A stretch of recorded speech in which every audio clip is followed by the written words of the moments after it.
عالم اسلام کے مسائل بھی بہت الجھے ہوئے اور گمبھیر ہو رہے ہیں، ان کے لیے بھی دعا کریں۔ اللہ تعالیٰ ان کو عقل دے، صراط مستقیم پر چلنے کی توفیق عطا فرمائے، اور یہ اپنے ان مشکلات سے نجات پانے والے ہوں۔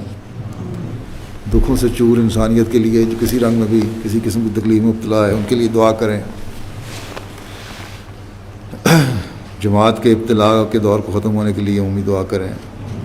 خصوصاً یہ دعا میں پہلے بھی خطبے میں کہہ چکا ہوں، اللہم مزقکم کلہم مزق مسائکم تسیکا، اور اللہم انا نجعلک فی نحورہم ونعوذ بک من شرورہم، اس کی دعا کریں۔ پھر اسی طرح لوگ بڑی قربانی کرتے ہیں مالی، دنیا میں مختلف جگہوں پر ان کی فہرستیں اور لسٹیں بھی آ رہی ہیں تحریک جدید اور اخوید کے چندوں کی۔ ان سب مخلصین کے لیے دعائیں کریں، اللہ تعالیٰ ان کی ان قربانیوں کو قبول فرمائے۔ خدمت پر کمر بستہ جماعت عالمگیر کے تمام کارکنان اور کارکنات، ان کے لیے دعا کریں۔ اس میں تمام دفتروں میں کام کرنے والے بھی، ایم ٹی اے میں کام کرنے والے بھی، سب کارکن آ جاتے ہیں۔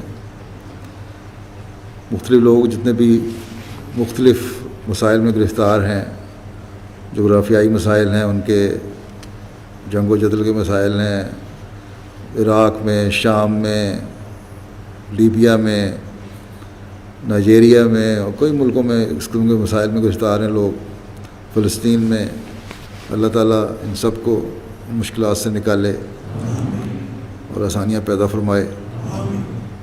اسی طرح حوادث زمانہ کے متاثرین جو ہیں دنیا میں کہیں بھی ہوں، کسی بھی خطے میں ہوں، گو حضرت مسیح موعود کے انکار کی وجہ سے یہ حوادث اب بڑھ گئے ہیں، لیکن ہمیں بھی انسانی ہمدردی کا تقاضا پھر بھی یہ ہے کہ ان کے لیے دعا کریں، اللہ تعالیٰ ان کو مشکلات کو دور کرے اور ان کو حق پہچاننے کی توفیق عطا فرمائے۔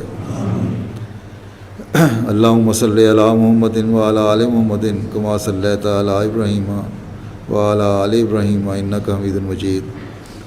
اللہم بارک علی محمد وعلی آل محمد کما بارکت علی ابراہیم وعلی آل ابراہیم انک حمید مجید۔